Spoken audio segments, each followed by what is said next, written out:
Los eucaliptos. Entre mi casa y el mar, hace 20 años, había campo abierto. Bastaba seguir la acequia de la calle 2 de Mayo, atravesar potreros y corralones para llegar al borde del barranco. Un desfiladero cavado en el hormigón conducía a la Pampilla, playa desierta frecuentada solo por los pescadores. Los sábados íbamos allí, acompañados de la sirvienta y de los perros. En la playa estrecha y pedregosa, apenas un zócalo entre el barranco y el mar, pasábamos largas horas desenterrando patillos muertos, recogiendo conchas y caracoles. Los perros corrían por la orilla, ladrando alegremente al océano. Por las paredes del acantilado trepaba el musgo, la hierba salvaje, y caía un agua fina que bebíamos en la cueva de la mano. Matilde, nuestra sirvienta, iba siempre a la cabeza del grupo. A pesar de ser una moza, sabía multitud de cosas extrañas, como la gente crecida en el campo. Preparaba trampas para los gorriones, distinguía las matas de ortiga entre la maleza o los panales de avispas en las grietas de un muro. En el trayecto recogía flores de mastuerzo para regalar a Benito el pescador. Ambos se retiraban luego por el desfiladero hasta una arena sucia donde se enterraban. A veces los seguíamos para espiarlos o merodeábamos en torno suyo lanzando piedras a los abismos. Más tarde, cuando conocimos la Huaca Juliana, nos olvidamos del mar. La Huaca estaba para nosotros cargada de misterio. Era una ciudad muerta, una ciudad para los muertos. Nunca nos atrevimos a esperar en ella el atardecer. Bajo la luz del sol era acogedora y nosotros conocíamos de memoria sus terraplenes y el sabor de su tierra, donde se encontraban pedazos de alfarería. A la hora del crepúsculo, sin embargo, cobraba un aspecto triste. Parecía enfermarse y nosotros huíamos despavoridos por sus faldas. Se hablaba de un tesoro escondido, de una bola de fuego que alumbraba la luna. Había, además, leyendas sombrías de hombres muertos con la boca llena de espuma. La gente del pueblo llamaba a nuestro barrio Matagente. En aquella época no había alumbrado público. De noche, las calles eran tenebrosas y nosotros las recorríamos alumbrándonos con linternas. A veces íbamos hasta el Mar del Plata, viejo caserón abandonado sobre la avenida Pardo. A través de su verja de madera observábamos el jardín donde la hierba crecía en desorden, invadiendo los caminos y las gradas de piedra. Perdidas en el follaje se veían estatuas de yeso sin brazos, sin nariz, sucias de polvo y de excrementos de ave. Algunas habían caído de su pedestal y yacían semienterradas entre la hojarasca. Nunca supimos a quién pertenecía esa casa ni qué sucedía en su interior. Sus persianas estaban siempre cerradas, en sus cornisas anidaban las palomas. Además de los ficus de la avenida Pardo, de los laureles de la costanera, de las moreras de las calles transversales, en nuestro barrio había eucaliptos. La casa del millonario Gutiérrez estaba rodeada de una cincuentena de estos árboles enormes que crecían desde el siglo anterior, quizás desde la guerra con Chile. Ni los hombres más viejos de Santa Cruz sabían quién los había plantado. Sus poderosas raíces levantaban la calzada, abrían grietas en la tierra, sus ramas crujían con el viento y cada cierto tiempo alguna se desprendía y caía sobre la pista con un ruido de cataclismo. En menos de 10 minutos desaparecía. De todos los corralones acudía la gente del pueblo con hachas, con machetes, con cuchillos y la destrozaban para fabricar leña como se descuartiza una res. Estos árboles eran como los genios tutelares del lugar. Ellos le daban a nuestra calle el aspecto pacífico de un rincón de provincia. Su tupido follaje nos protegía del sol en el verano. nos resguardaba de la polvareda cuando soplaba el viento. Nosotros nos trepábamos a sus troncos como monos. Conocíamos su gruesa corteza por cuyos nudos brotaba una goma olorosa. Sus hojas se renovaban todo el año y caían, rojas, amarillas, plateadas, sobre nuestro jardín. Sus copas, donde cantaban las cuculíes, se veían desde la huaca, desde el mar, porque nuestros árboles eran los más arrogantes de todo el balneario. Tan solo en el parque había un pino soberbio del cual estábamos celosos. Bajo los eucaliptos desfilaron todos los personajes pintorescos de Santa Cruz. Cuando veíamos aparecer al loco Saavedra con su hoz en la mano y su costal de hierbas a la espalda, escalábamos sus troncos y desde lo alto, inmunes a su cólera, nos burlábamos de su extravío.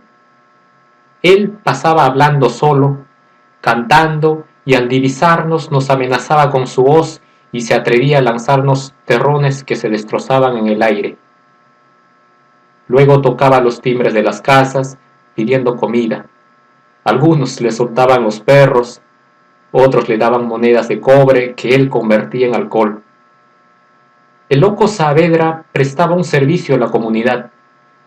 Con su hoz limpiaba la maleza de las acequias, desatoraba las esclusas y permitía circular el agua de los regadíos. Nadie sabía si este trabajo lo realizaba por capricho o por obligación. Siempre estaba sin zapatos, mojado, sucio de barro hasta las rodillas. Su única elegancia la constituían sus sombreros. Todas las semanas traía uno diferente: chambergos, gorras de marinero, boinas de colegial. Al final andaba sin camisa, pero con un hermoso sombrero de copa. A veces transcurrían semanas sin que se vieran trazas de su persona. El agua se rebalsaba e invadía los jardines particulares. Se decía entonces que había muerto. Pero cuando menos se le esperaba, reaparecía más pálido, más sucio, más trastornado. Sus resurrecciones nos llenaban de pavor porque siempre creíamos estar en presencia de su sombra. Con el tiempo se le vio con menos frecuencia. Matilde decía que donde la japonesa María bebía ron de quemar en vasos de cerveza. Por fin desapareció definitivamente.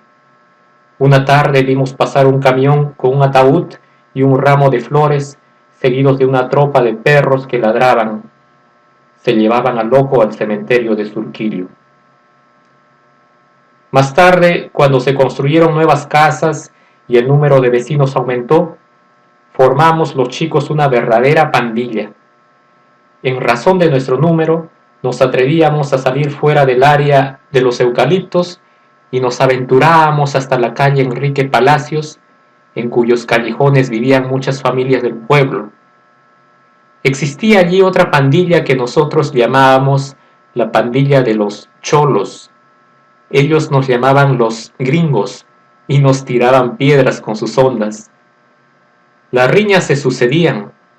Muchas veces regresábamos a casa con la cabeza rota.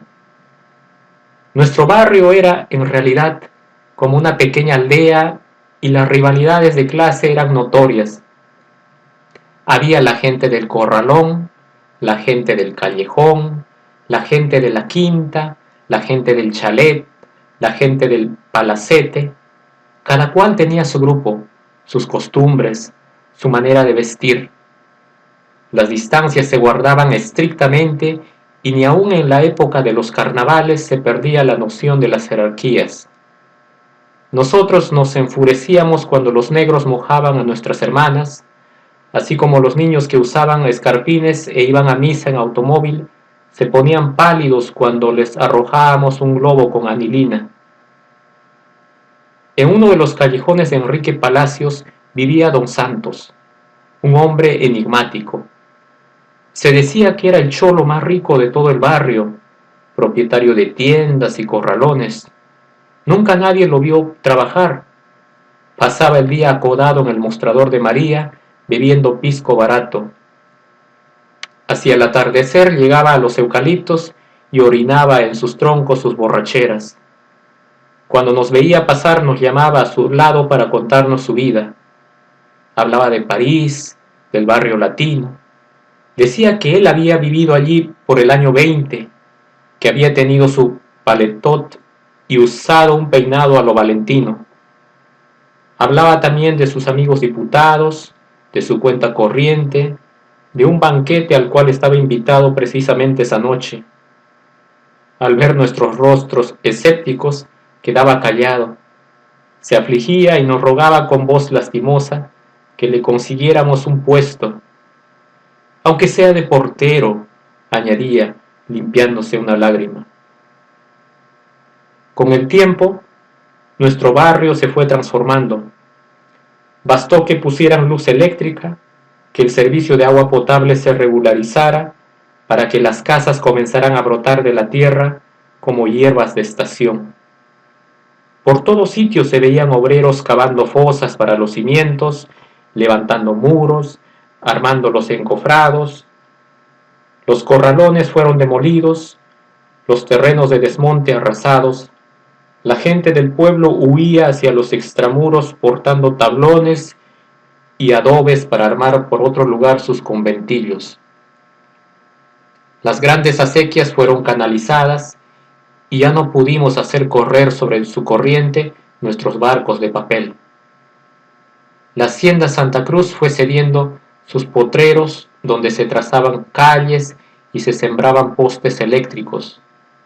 Hasta la Huaca Juliana fue recortada y al final quedó reducida a un ridículo túmulo sin grandeza, sin misterio. Pronto nos vimos rodeados de casas. Las había de todos los estilos. La imaginación limeña no conocía imposibles.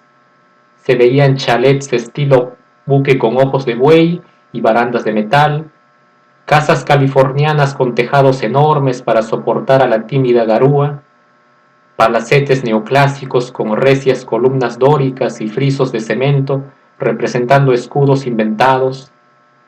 No faltaban tampoco esas extrañas construcciones barrocas que reunían al mismo tiempo la ojiva del medioevo, el balcón de la colonia, el minarete árabe y la gruta romántica, donde una virgen chaposa sonreía desde su yeso a los paseantes.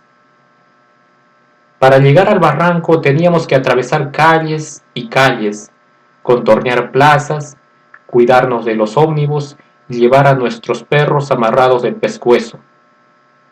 Una baranda nos separaba del mar. Llegar allí era antes un viaje campestre, una expedición que solo realizaban los aventureros y los pescadores. Ahora los urbanitos descargaban allí su población dominical de fámulas y furrieles. Los personajes pintorescos se disolvieron en la masa de vecinos. Por todos sitios se veía la mediocridad, la indiferencia. Don Santos desapareció, al igual que Loco Saavedra. A nuestro policía lo cambiaron del lugar. Nuestros perros fueron atropellados. Ya no se veía pasar al hombre que, con su canasta y su farol, pregonaba en las noches de invierno la revolución caliente, ni tampoco las vacas de la hacienda Santa Cruz que mugían y hacían sonar sus cascabeles. El viejo que vendía choclos reemplazó su borrico por un triciclo. El primer cinema fue el símbolo de nuestro progreso, así como la primera iglesia, el precio de nuestra devoción. Solo nos faltaba tener un alcalde y un cabaret. En medio de estas mudanzas había algo que permanecía siempre igual, que envejecía sin perder su fuerza, los eucaliptos. Nuestra mirada, huyendo de los tejados y de las antenas, encontraba reposo en su follaje. Su visión nos restituía la paz, la soledad. Nosotros habíamos crecido, habíamos ido descubriendo en estos árboles nuevas significaciones, le habíamos dado nuevos usos. Ya no nos trepábamos a sus ramas ni jugábamos a los escondidos tras sus troncos, pero hubo una época de perversidad en que espiábamos su copa con la onda tendida para batir a las tórtolas. Más tarde, nos dimos cita bajo su sombra y grabamos en sus cortezas nuestros primeros corazones. Una mañana se detuvo frente a nuestra casa un camión. De su caseta descendieron 3 negros portando sierras, machetes y sogas. Por su aspecto, parecían desempeñar un oficio siniestro. La noticia de que eran podadores venidos de Chincha circuló por el barrio. En un santiamén se encaramaron en los eucaliptos y comenzaron a cortar sus ramas. Su trabajo fue tan veloz que no tuvimos tiempo de pensar en nada. Solamente les bastó una semana para tirar abajo los 50 eucaliptos. Fue una verdadera carnicería. El tráfico se había suspendido. Nosotros, los que durante 15 años habíamos crecido a la sombra de aquellos árboles, contemplamos el trabajo desolados. Vimos caer uno a uno todos aquellos troncos, aquel donde se anidaban las arañas, aquel otro donde escondíamos soldados, papelitos, el grueso, el de la esquina, que sacudía su crin durante las ventoleras y saturaba el aire de perfumes. Cuando la sierra los dividió en trozos de igual longitud, nos dimos cuenta de que había sucedido algo profundo, que habían muerto como árboles para renacer como cosas. Sobre los camiones solo partieron una profusión de vigas rígidas a las que aguardaba algún tenebroso destino. La ciudad progresó, pero nuestra calle perdió su sombra, su paz, su poesía.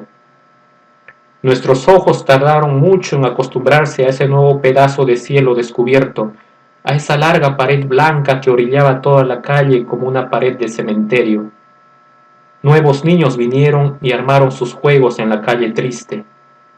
Ellos eran felices porque lo ignoraban todo.